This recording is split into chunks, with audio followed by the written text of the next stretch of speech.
तुला राशि वाले बंधुओं, आप सभी का बहुत बहुत स्वागत है। हृदय से अभिनंदन, आभार। तुला राशि भिंड यूट्यूब चैनल में। तो तुला राशि वालों, जरा ध्यान से सुनिए, क्योंकि यह जो कार्यक्रम है यह आपके जीवन में आने वाली बड़ी विपत्तियों को मिटाने वाला है। जी हाँ बंधुओं, रात्रि के समय एक विशेष निश्चित वैदिक समय और काल पर, जो शास्त्रों में बताया गया है, उस समय और काल पर आपके घर में एक आत्मा, एक प्रेत, एक पिशाच रोज आता है। अब आप सोचेंगे कि ये क्या कह रहे हैं गुरुजी, ऐसा तो हमने कभी सुना ही नहीं, समझा ही नहीं। तो जो बातें हम आपको आगे बताने जा रहे हैं, उन बातों को जब आप पूरी गहराई से समझेंगे तो हर बात आपको स्पष्ट हो जाएगी। ये पिशाच, ये प्रेत कौन है, ये आत्मा कौन है, क्या चाहती है आपसे, क्यों आपके घर आ रही है, क्या है इसका मुख्य कारण, और कहीं ये आपको बहुत बड़ी घात, बहुत बड़ी चोट तो नहीं पहुंचाने वाली है। बहुत सारी बातें हैं जो इस कार्यक्रम में आपको बताएंगे। बंधु, ये कार्यक्रम जो हमने बनाया, इसे बनाने से पहले बहुत सोच विचार किया। सोच विचार करके हमने अंतिम निर्णय ये लिया, पहले मन नहीं था बनाने का, सच बता रहे हैं। क्योंकि इस तरीके की बातें करने में थोड़ा झिझक लगती है, लोगों को लगता है कि कहीं उन्हें बरगलाया तो नहीं जा रहा। तो हमने सोचा कि एक पतली सी लाइन लेकर चलते हैं, चीजों को समझाने की कोशिश करते हैं, क्योंकि निगेटिविटी के बारे में बताना समझाना भी बहुत महत्वपूर्ण होता है। सारी बातें शास्त्र सम्मत करेंगे, नियमों के आधार पर ही चर्चाएं होंगी। हर बात को पूरी गंभीरता के साथ आपको भी समझना होगा, क्योंकि यह आपके जीवन की बात है। बहुत ही महत्वपूर्ण संकेत देंगे हम, प्रमाण देंगे, जो हमारी कही हर बात को सिद्ध करेंगे, साबित करेंगे। ठीक है, आपके जीवन से जुड़े हुए संकेत होंगे। आपका पूरा ध्यान यहां होना चाहिए, ठीक है, तभी तो एक सही तालमेल बनेगा। इसी के साथ साथ 5 बड़ी भविष्यवाणियों की भी चर्चाएं होंगी, जो आने वाले 3 से 5 दिनों में आपके जीवन में घटित होगी। कुछ बेहद नेगेटिव हैं और कुछ बहुत ही पॉजिटिव हैं। दोनों का एक मेल है। याद रखना कि जीवन हमेशा द्विष मार्ग पे चलता है, यानी कि द्विष भाव में जीवन को हमेशा देखा जाता है। तो अच्छाई और बुराई का मेल ही होता है। दोनों बातें आपको बताएंगे, कुछ विशेष सलाह सावधानियां भी बताएंगे, और इस आत्मा, इस प्रेत, इस पिशाच से जो कि क्यों आपके जीवन में आया है ये तो बताएंगे, इससे मुक्ति आप कैसे प्राप्त करेंगे, सटीक उपाय के साथ कुछ जरूरी सावधानियां जो आपको करनी होंगी, उनके बारे में सारी बातें विस्तार से बताएंगे। बड़ा ही महत्वपूर्ण कार्यक्रम है बंधुओं, आपको इस कार्यक्रम को पूरा देखना ही होगा, क्योंकि ये जो समय और काल चल रहा है ना, 15 दिनों का पितृपक्ष है, 7 तारीख से 21 तारीख तक जाएगा। ये जो पितृपक्ष है ना, इसे अंत का समय कहा जाता है। इसमें उन लोगों की पूजा पाठ की जाती है, आराधनाएं की जाती हैं जो इस संसार से जा चुके हैं, पितृ पूर्वज हैं। बंधु, शास्त्रों में इस विषय में क्या कहा गया है, किनकी पूजा होनी चाहिए और किनकी पूजा नहीं होनी चाहिए। अनजाने में कहीं हम उनकी पूजा तो नहीं कर रहे जो हमें ही बर्बाद करने पर उतारू हैं। इसीलिए तो श्राद्ध कर्म होने के बाद, पिंडदान तर्पण होने के बाद भी कुछ लोगों के जीवन में और परेशानियां बढ़ जाती है। पहले तो कम हुई नहीं, जो नई और आ गई जीवन में। कहने का मतलब यह है कि आपके मन के गहरे सवालों के जवाब हम देंगे इस कार्यक्रम में। अंत तक जरूर देखना, तभी हमारी और आपकी एक सही संगत होगी, और इस संगत का एक बहुत अद्भुत रंग निकलेगा। आपकी रंगत चेंज होगी, परिवर्तित होगी, हमें पूर्ण विश्वास है। बस कार्यक्रम में अंत तक जरूर रहना, ठीक है। चलिए, अपनी परंपरा के अनुसार महामाई को याद करते हुए कमेंट बॉक्स में पूरे भक्ति भाव के साथ लिख डालिए, जय मां भद्रकाली, कृपा करो। महामाई ने निश्चित तौर पर आपके ऊपर कृपा की है, तभी आप इस कार्यक्रम को देख रहे हैं। बहुत ही अच्छा लगता है कि जब आप लोगों के मैसेज आते हैं, कॉल आते हैं कि गुरुजी जो आपने बताया वो सारी बातें हमारे जीवन में ज्यों की त्यों घटित हो रही हैं, उपाय भी बड़े ही अच्छे तरीके से जीवन में कार्य कर रही हैं, सफलताएं मिलनी शुरू हो गई हैं। हमें लगता है कि हमारी मेहनत सफल हो रही है। महामाई ने हमें जहां बिठाया है वहां हम पूरी ईमानदारी से अपना कार्य कर पा रहे हैं। भाव माई के लिए यदि और गहरा हो तो कमेंट बॉक्स में ये भी लिखो कि मैं भी माई के परिवार का हिस्सा हूं, ठीक है। चलिए, अब अपने मूल विषय को शुरू करते हैं। पहले बताएंगे 5 बड़ी भविष्यवाणियां, कुछ जरूरी सावधानियां, और फिर बताएंगे इस गहरे विषय को। लेकिन इससे पहले एक छोटी सी झलक आपको देते हैं। शास्त्रों में जैसे कि हम जानते हैं कि पितृदेव हम कहते रहते हैं, आपने सुना भी बहुत होगा, ये समय उन्हीं का चल रहा है। सूर्य लोक के पास ही पितृलोक है, ठीक है। गरुड़ पुराण में ऐसा लिखा है कि सूर्य की किरणों पर सवार होकर पितृ देवताओं की ऊर्जा मृत्यु लोक तक आती है भगवान विष्णु के आदेश से। ये 15 दिन का पक्ष है जहां विष्णु भगवान योग निद्रा में डूबे हुए हैं। ये चतुर्मास का समय कहा जाता है।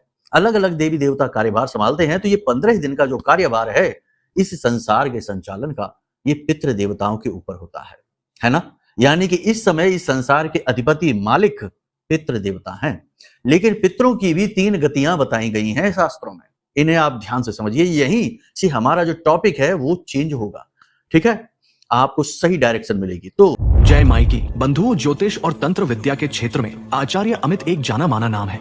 पूज्य गुरुदेव के साधनाओं और ज्योतिष विद्या के अनुभव बेहद दिव्य है। जी हाँ, पूज्य गुरुदेव ने जिसकी भी कुंडली का विश्लेषण किया और कुंडली के अनुसार उसे सटीक उपाय व महामाई माँ बगलामुखी की विशेष कृपा दी, उसके जीवन में सकारात्मक बदलाव तो आ ही है। फिर चाहे समस्या कितनी ही कठिन क्यों ना हो, समाधान तो अवश्य हुआ है। अब ऐसे में यदि आप भी अपने जीवन की किसी बड़ी समस्या से जूझ रहे हैं, जैसे कि कर्जा बढ़ता ही जा रहा है, काम धंधा और व्यापार सब रुक चुका है, रिश्ते नातों में तनाव हद से ज्यादा बढ़ गया है, पूरा जीवन ही नकारात्मकताओं से भर गया है, तो ऐसे में यही सही समय है जब आप श्रेष्ठ गुरु से मार्गदर्शन प्राप्त करें और जीवन के अंधकार को समाप्त कर दिव्य प्रकाश की ओर कदम बढ़ाएं। वीडियो में दिए गए नंबरों पर तुरंत संपर्क करिए और अपनी कुंडली का विश्लेषण व समाधान पूज्य गुरुदेव के द्वारा करवा लीजिए। देर ना करें, आपके देवी देवताओं के आशीर्वाद से ये मौका खुद चलकर आपके पास आया है, इसे गंवाना नहीं है।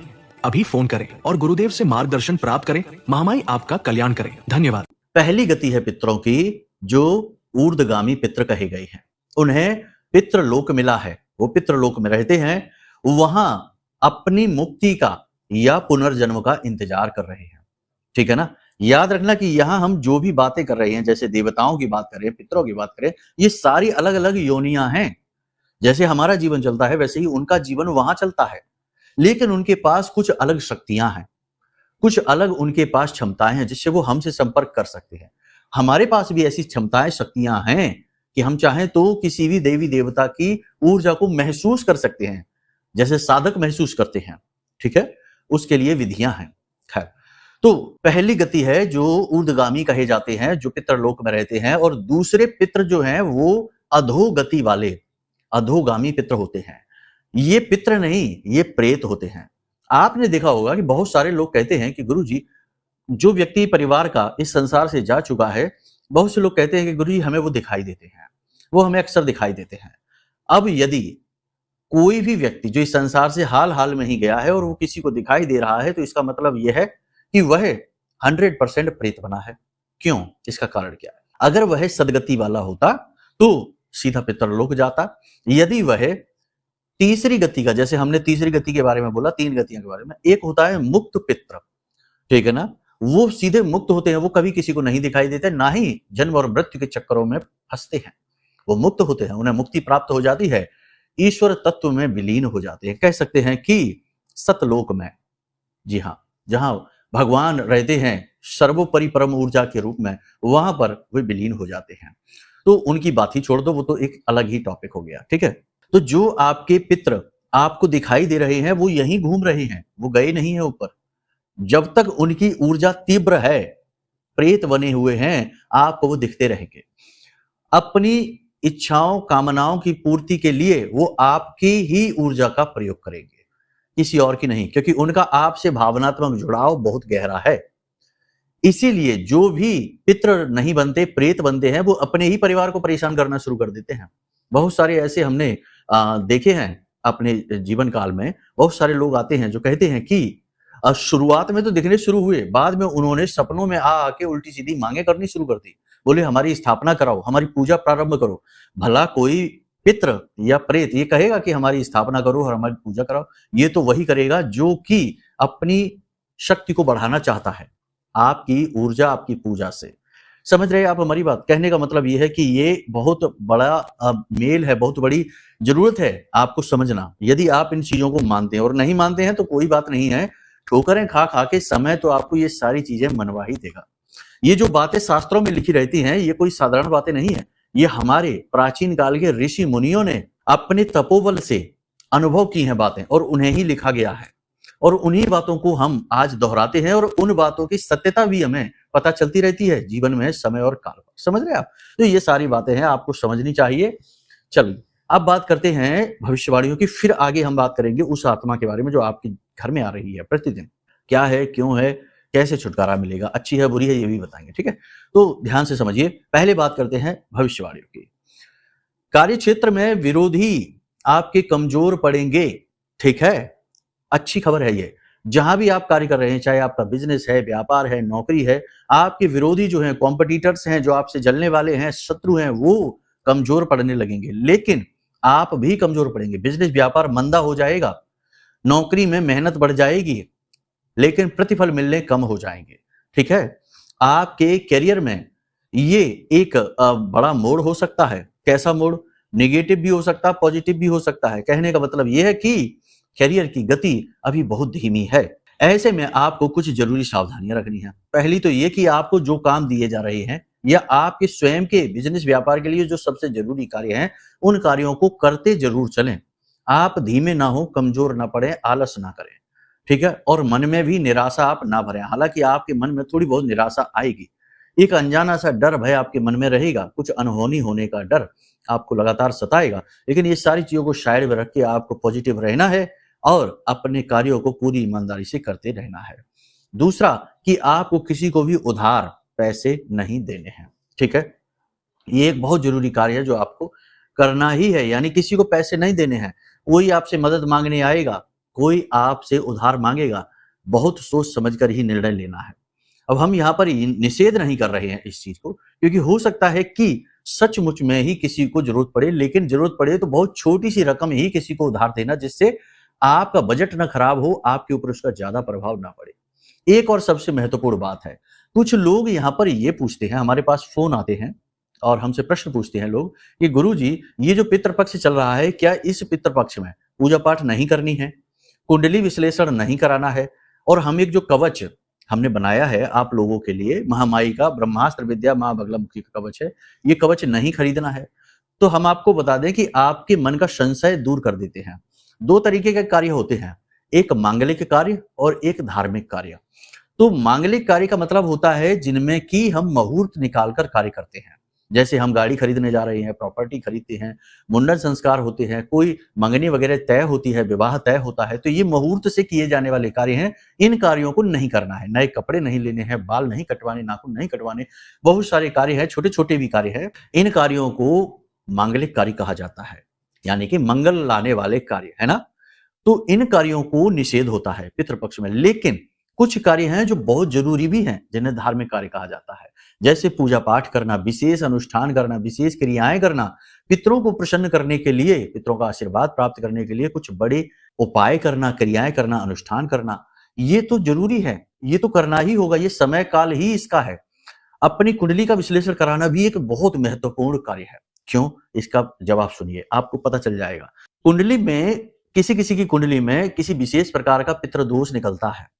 बृहस्पति का पितृदोष है, मंगल का पितृदोष है, शनि का पितृदोष है, राहु का पितृदोष है। और ये जो पितृदोष होता है, ये समय समय के अनुसार जैसे जैसे समय गुजरता है जीवन में बाधाएं बढ़ाता जाता है। इसीलिए आप देखते हैं कि कुछ लोगों का जीवन है वो स्ट्रगल में ही चलता है। वो लाख मेहनत करते हैं, खूब प्रयास करते हैं, दिमाग लगाते हैं, पैसा लगाते हैं, लेकिन सबके बावजूद भी संघर्ष हैं जो वो समाप्त ही नहीं होते हैं। तो जो स्ट्रगल समाप्त ना होने वाली बात। दूसरा, मान सम्मान भी प्राप्त नहीं होता है। समझ रहे आप? यानी कि जो भावनात्मक संतोष है वो भी नहीं मिल रहा है, पैसा भी नहीं आ रहा है, करियर भी स्टेबल नहीं है और स्वास्थ्य भी खराब होने लग जाता है। तो ये जो पितृ दोष है जो ग्रहों से निकलता है, इसे इस समय काल पर यदि आपने जान लिया, और जानेंगे कैसे? कुंडली दिखवाने के बाद, है ना। तो कुंडली दिखवाने के बाद आपको पता लग गया कि आपको शनि से पितृदोष है या बुध से पितृदोष है, तो व्यापार डूब रहा है। शनि से पितृदोष है तो स्वास्थ्य खराब हो रहा, पैसा नहीं आ रहा है।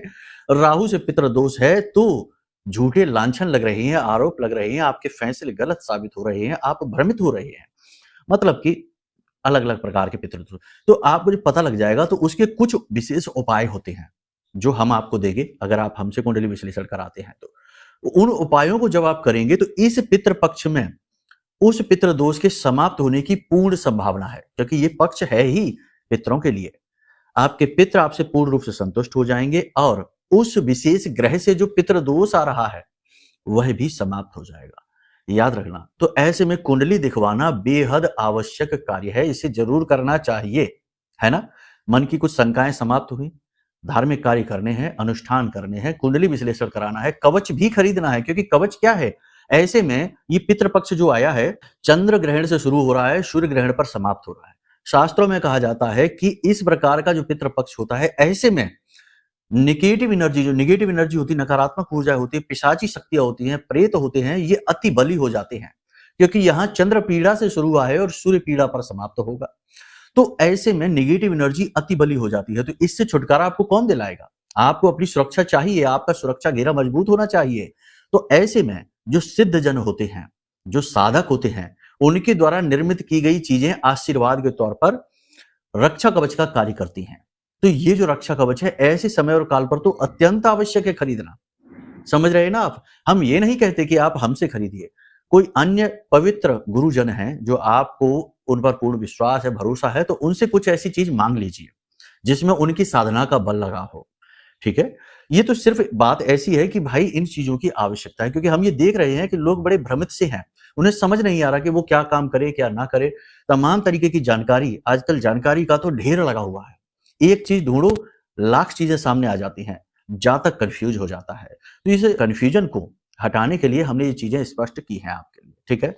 अब तीसरी भविष्यवाणी ये है कि आपका किसी के साथ अगले 3 से 5 दिनों में विवाद हो जाएगा। मुहवाद से बात शुरू होगी, मनमुटाव से शुरू होगी, झगड़ा बढ़ भी सकता है। अपने क्रोध पर नियंत्रण रखना है, वाणी पर नियंत्रण रखना है और अनावश्यक बातों को अपने दिमाग में नहीं घुमाना है। आपके ऊपर झूठे लांछन लग सकते हैं, आपके ऊपर आरोप प्रत्यारोप लग सकते हैं। जो गलती आपने नहीं की है, उस गलती के भी आपको लांछन लगेंगे। ठीक है ना? आपको इन सब चीजों पर ध्यान नहीं देना है। जहां सफाई की जरूरत है वही दीजिए, जहां जरूरत नहीं है वहां सफाई देने की जरूरत नहीं है। आपकी ऊर्जा व्यर्थ जाएगी, कोई आपकी सुनने वाला नहीं है। बेहतर है कि आप साइड हो जाइए, अपने काम से काम रखिए। सही निर्णय लेने की क्षमता कम हो जाएगी। इस समय पर आप समझिए कि सूर्य केतु के साथ बैठे हैं। ठीक है?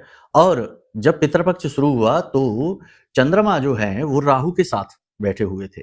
यानी कि ये फिर से स्थिति वही बन रही है कि इस समय पर आपको दिमाग में धुंध सी छाएगी, विचार शून्यता का एहसास होगा, मन में आपको नेगेटिविटी बहुत ज्यादा भरी रहेगी, चीजों पर आपको जल्दी से विश्वास नहीं होगा।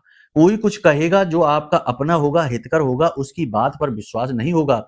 लोगों की चिकनी चुपड़ी बातें सुनकर आप बहक जाएंगे। अपने पूर्ण बौद्धिक बल का आप प्रयोग नहीं कर पाएंगे। निर्णय लेने में आप पूरी तरह से अक्षम होंगे। इसी के साथ साथ आपके कैरियर, आपके बिजनेस, व्यापार में जो धीमापन आ गया है, स्लो मोशन आ गया है, इसके चक्कर में भी आप थोड़े से टेंशन में रहेंगे, परेशान रहेंगे। लेकिन कहीं ना कहीं आपके अंदर जागृति का भाव रहेगा, कुछ नया, कुछ अच्छा करने का भाव रहेगा। इसलिए पूर्ण रूप से नेगेटिव आप नहीं होंगे। जब आप भारी निराशा का अनुभव करेंगे तो आप इस निराशा से बाहर निकलने के मार्ग भी स्वयं ही तलाश लेंगे। भजन सुनेंगे, भगवान के खुद भजन गाएंगे, करेंगे और कथा वगैरह सुनेंगे, प्रवचन सुनेंगे, संत जनों की वाणी सुनेंगे और पूजा पाठ अनुष्ठान में भी अपनी रुचि जगाएंगे। कुछ विशेष उपाय और क्रियाएं भी करेंगे जो आपको सहायक बनकर नेगेटिविटी से बाहर निकलने का मार्ग अवश्य ही देंगे। ठीक है? कहने का मतलब यह है कि आप अपने आप को अच्छी तरह से संभाल पाएंगे। अब यहाँ पर आपको 3 बातों का विशेष ख्याल रखना है। पहला ये कि किसी को उधार पैसे नहीं देना है, अपने बजट का विशेष ख्याल रखना है। दूसरा ये कि वाहन आदि, गाड़ी वगैरह जो है ना, वो किसी को नहीं देनी है। अपना वाहन स्वयं चलाएं, किसी और का वाहन ना चलाएं। दुर्घटना होने के पूर्ण आसार हैं। तीसरा ये कि शरीर में थकान, कमजोरी, स्थूलता, कार्य न करने की इच्छा और भारीपन बहुत अधिक महसूस होगा। नेगेटिविटी बहुत ज्यादा बढ़ी हुई सी रहेगी, ऐसा लगेगा जैसे बुखार सा चढ़ा हुआ है। तो ऐसे में आपको अपनी सेहत का विशेष ख्याल रखना है। खान पान समय से करें, योग प्राणायाम अवश्य करें, सुबह सोकर समय पर जागें, सूर्योदय से पहले जागें और विशेष कसरत, योग, प्राणायाम ये तो करें ही, साथ ही सूर्य देवता को अर्घ्य अवश्य दें। इसी के साथ साथ पितृ देवताओं को भी जल समर्पित अवश्य करें। हमने आपको बताया था शुरुआत के कार्यक्रमों में ही कि पितृ देवता को, चलो नहीं पता है कोई बात नहीं, आज आप देख रहे हैं, जैसे ही सूर्य देवता को जल समर्पित करें तो अगले लोटे में जल लेकर शुद्ध जल लेना है, स्वच्छ जल लेना है, थोड़ा सा उसमें गंगा जल डालना है, थोड़े से चावल डालने हैं, थोड़ा सा कच्चा दूध डालना है और इस जल को आपको दक्षिण दिशा की ओर मुख करके पितृ देवताओं को समर्पित करना है। जब आप पितृ देवताओं को जल समर्पित कर रहे हो तो इस एक मंत्र का, इसे पितृ गायत्री मंत्र कहते हैं, इस एक मंत्र का उच्चारण आपको अवश्य ही करना है। मंत्र आपके मोबाइल की स्क्रीन पर दिखाई दे रहा है। इस मंत्र को जरा ध्यान से सुनिए। ओम पितृगणाय विद्महे जगत धारिणी धीमहि तन्नो पित्रो प्रचोदयात्। इस मंत्र का आपको लगातार उच्चारण करना है, कम से कम 21 बार। आपका पितरों के लिए यह जो तर्पण है सफल हो जाएगा। ठीक है, अब ध्यान से सुनिए कि हमने जो बताया था कि आत्मा है, नेगेटिव एनर्जी है जो आपके घर में, तो हमने पहले ही कह दिया कि ये जो पितृपक्ष है ये अच्छा नहीं माना जाएगा, है ना, थोड़ा नेगेटिव है, क्योंकि यह चंद्रमा के ग्रहण से शुरू हुआ है, सूर्य ग्रहण पर समाप्त होगा। दोनों ही देवता हैं, दोनों ही शुभ मंगल के कारक हैं जीवन में, तो इसे अच्छा नहीं, ऐसे में नेगेटिव एनर्जी। तो अब आपके आसपास यदि किसी प्रकार की नेगेटिव एनर्जी है, इसका प्रमाण क्या है आप समझिए। देखो, रात को 11 बजे से 1 बजे के बीच आपकी नींद यदि खुल रही है, जैसे ही पितृपक्ष प्रारंभ हुआ आपको कुछ विशेष पितृ दिखने शुरू हो गए हैं, कोई रिश्तेदार आपके सपने में दिखने शुरू हो चुके हैं, रात को 11 से 1 के बीच नींद खुलने लगी है, आपका मूड अचानक खराब होने लगा है, काम आपके बिगड़ने लगे हैं, अचानक से दुर्घटना हो जाती है, अचानक से बीमारियां आ जाती हैं, स्वास्थ्य सही नहीं रहता, ठीक नहीं रहना, खराब होने लगा है और काम आपके बिगड़ने लगे हैं, आपके फैसले गलत साबित होने लगे हैं, झूठे आरोप लांछन आपके ऊपर लग चुके हैं। इसी के साथ साथ आपका स्वास्थ्य बुरी तरीके से खराब होने लगा है, यानी अत्यंत कमजोरी का एहसास आपको होने लगा है, नींद लेने में समस्या आती है, डरावने सपने आते हैं। तो ये सारे प्रमाण हैं कि आपके आसपास नेगेटिव एनर्जी है, या यूं कहें हर एक व्यक्ति के घर में इस समय पितृदेवों का वास है। लेकिन रात्रि के समय यह जो पितरों का समय काल होता है यह अति प्रबल होता है, प्रेतों का भी आगमन घर में होता है। यदि रात्रि को 11 बजे और 1 बजे के बीच में आपको बहुत ज्यादा भय लगता है, नींद नहीं आती है, नींद आती भी है तो टूट जाती है, आवाजें सुनाई देती हैं, तो ये सारे संकेत हैं। बदबू सी घर में आती है अचानक से इसी समय और काल पर, तो ये संकेत हैं कि कोई प्रेत, कोई पिशाच आपके घर में आता है। आपको क्या नहीं करना, घर में गंदगी नहीं रखनी है, नशीले पदार्थ घर में नहीं रखने हैं, और सबसे बड़ी बात कि गूथा हुआ आटा इस समय और काल पर भूलकर भी अपने घर में नहीं रखना है रात्रि के समय में, वरना प्रेतों का आगमन ऐसा ही होता रहेगा, रुक नहीं सकता है। अब आपने देख लिए संकेत, इन संकेतों के आधार पर आप खुद ही समझिए, अंदाजा लगाइए। अब एक उपाय आपको बता देते हैं, इस उपाय को आपको करना है, इससे यदि कोई प्रेत आपके घर में आता है तो वह आना बंद हो जाएगा, केवल पितृ आएंगे यानी अच्छी आत्माएं आएंगी। और यदि कोई प्रेत पिशाच आना चाहता है, क्योंकि अभी तो पितृपक्ष चलेगा, तो वह आने का विचार त्याग देगा, क्योंकि आपकी सुरक्षा मजबूत हो जाएगी। ठीक है, तो आपको क्या करना है, आपको एक पोटली बनानी है, काले रंग का एक कपड़ा लेना है, उसमें आपको श्वेतार्क की जड़, ठीक है ना, आक का पौधा होता है, सफेद आक का पौधा, इसका फूल भोलेनाथ को चढ़ाया जाता है, इसमें दूध निकलता है, पौधे को, पत्ती को तोड़ेंगे तो उसमें दूध निकलता है, जहरीला होता है, थोड़ा उससे सावधानी से प्रयोग करना। ठीक है, तो उसकी थोड़ी सी जड़ का टुकड़ा, एक काली हल्दी की गांठ, 4 काली मिर्च के दाने, एक लौंग का जोड़ा, इतनी सामग्री, और थोड़ा सा कपूर भी, हाँ, भीमचनी कपूर। इस सामग्री को आपको पोटली बनानी है, काले धागे से ही लपेटना है, गांठ नहीं लगानी है, और इस पोटली को अपने घर के मुख्य दरवाजे पर आपको टांग देना है।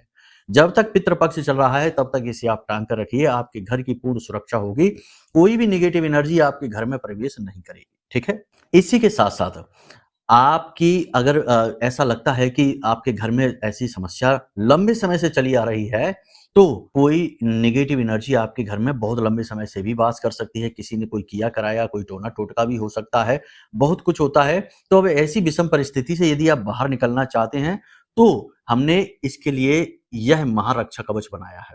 यह महारक्षा कवच अत्यंत शक्तिशाली है। 10 महाविद्या, ब्रह्मास्त्र विद्या मां बगलामुखी की ऊर्जा से यह हमने सिद्ध किया है, जागृत किया है। इस रक्षा कवच को आप अपने घर मंगवा सकते हैं। जैसे ही यह आपके घर पहुंचेगा तो चाहे कितनी ही भयानक से भयानक तंत्र मंत्र, नकारात्मक ऊर्जा या प्रेत पिशाच आपके घर में हो, वो तुरंत आपके घर को छोड़कर भागेंगे, क्योंकि आपके आसपास और आपके घर के आसपास एक विशेष रक्षा कवच निर्मित करेंगी देवी, और उस रक्षा कवच का नाम होता है बालगा कवच। जिसने भी इस कवच को धारण किया है उसके चेहरे पर मुस्कुराहट आई है, जीवन में उन्नति आई है, और निगेटिविटी से पूरी तरह से उसे मुक्ति प्राप्त हुई है। बहुत अच्छे अच्छे अनुभव लोगों ने बताए हैं। कुछ लोग कहते हैं कि गुरुजी, हमें जब ये रक्षा कवच प्राप्त हुआ तो हमारे भाव बदलने लगे, हमारी आंखों से आंसू आने लगे, बहुत शक्तिशाली है, हमने अपने जीवन भर की साधना का बल इसमें डाला है। तो आप इस रक्षा कवच को ऑर्डर कर सकते हैं। बाकी जो बातें हमने आपको बताई हैं, उन बातों को अच्छी तरीके से अपने दिमाग में बैठाइए और इन उपायों क्रियाओं को अवश्य करिए। ये पितृपक्ष का विशेष समय और काल होता है जिसमें पितरों की सहायता से आप अपने सौभाग्य को अपने जीवन में ला सकते हैं, दुर्भाग्य को काट सकते हैं। चलिए बंधु, आज के इस कार्यक्रम को यहीं विराम देते हैं। अब यदि मन में कोई प्रश्न उठे या कुंडली विश्लेषण कराना है या कवच ऑर्डर करना है तो नंबर वीडियो में दिए गए हैं, इन नंबरों पर फोन करिए, सारी जानकारी आपको प्राप्त हो जाएगी। हम आपकी सेवा में ही लगे हैं, बस आपके जीवन में सद्गति आए, महामाई की कृपा और आशीर्वाद आए, यही हमारी इच्छा है और यही महामाई की भी प्रेरणा है जो उन्होंने हमें यहाँ बिठाया है। तो चलिए महामाई को आभार व्यक्त करें, पूरे भाव के साथ बोलिए, जय माई की, जय मां बगलामुखी। हमारे प्रिय और परम पूज्य आचार्य जी ने अपनी साधनाओं के अनुभवों पर आधारित शक्तिशाली उपाय और क्रियाओं के माध्यम से हजारों लोगों के जीवन को पूरी तरह से बदला है। आचार्य जी के द्वारा बताया गया हर एक उपाय इतना सटीक और कारगर होता है कि जो भी इसे पूरे भाव के साथ कर लेता है उसे साक्षात महामाई की कृपा और आशीर्वाद प्राप्त हो जाती है। इसलिए निसंकोच इन उपायों को पूरे भाव के साथ करिए, आपका कल्याण होगा। जय माई की।